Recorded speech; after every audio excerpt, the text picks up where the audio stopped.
The moment my stepfather showed up with bolt cutters, I realized the warehouse wasn't just my father's legacy. It was the trap that would finally expose who everyone really was. The story begins with the memory I never shared with anyone, not even my mother. My father didn't leave me money in a will, or a house with secrets hidden in the walls.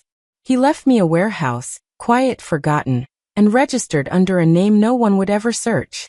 As a kid, I didn't understand why he drilled into my head the importance of that key, why he made me promise to never let anyone else touch it. After he passed, my mother grieved fast and remarried faster. Her new husband smiled too wide, asked too many questions, and always wanted to know what Dad had really left behind. I stayed silent. When I enlisted and left for base, I thought distance would keep everything safe. I was wrong. By the time the call came from the warehouse manager, my hands were shaking.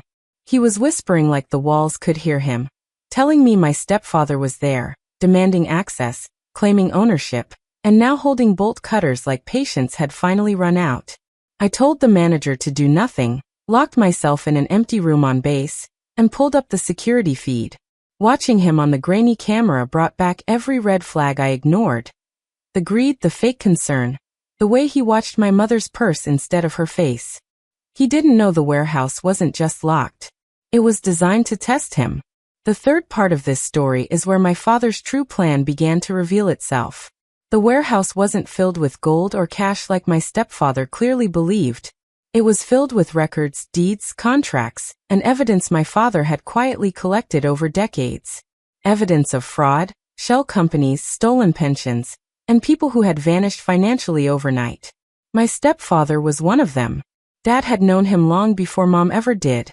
When the cutters snapped against the reinforced door and alarms started blaring, I realized Dad had anticipated this exact moment. The warehouse wasn't protection, it was bait.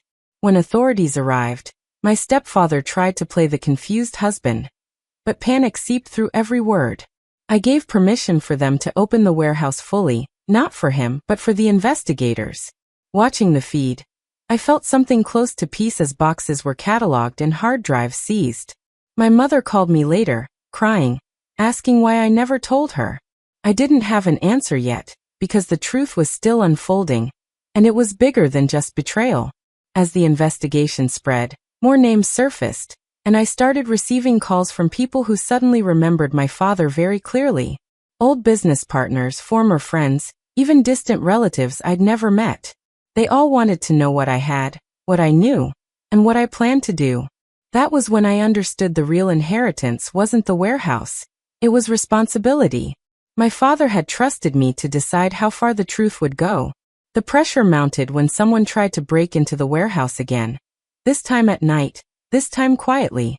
I authorized upgraded security and stayed awake watching the cameras, feeling like my life had turned into a chessboard I didn't ask to play on.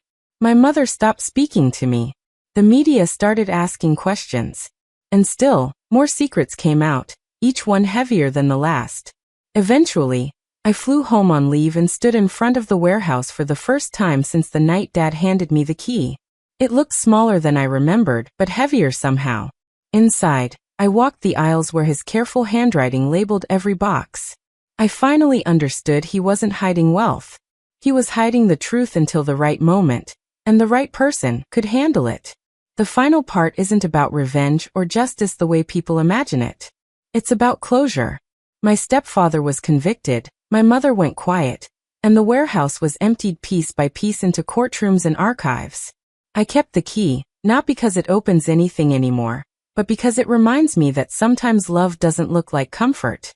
Sometimes it looks like preparation. And my father prepared me for a moment I didn't even know I was waiting for.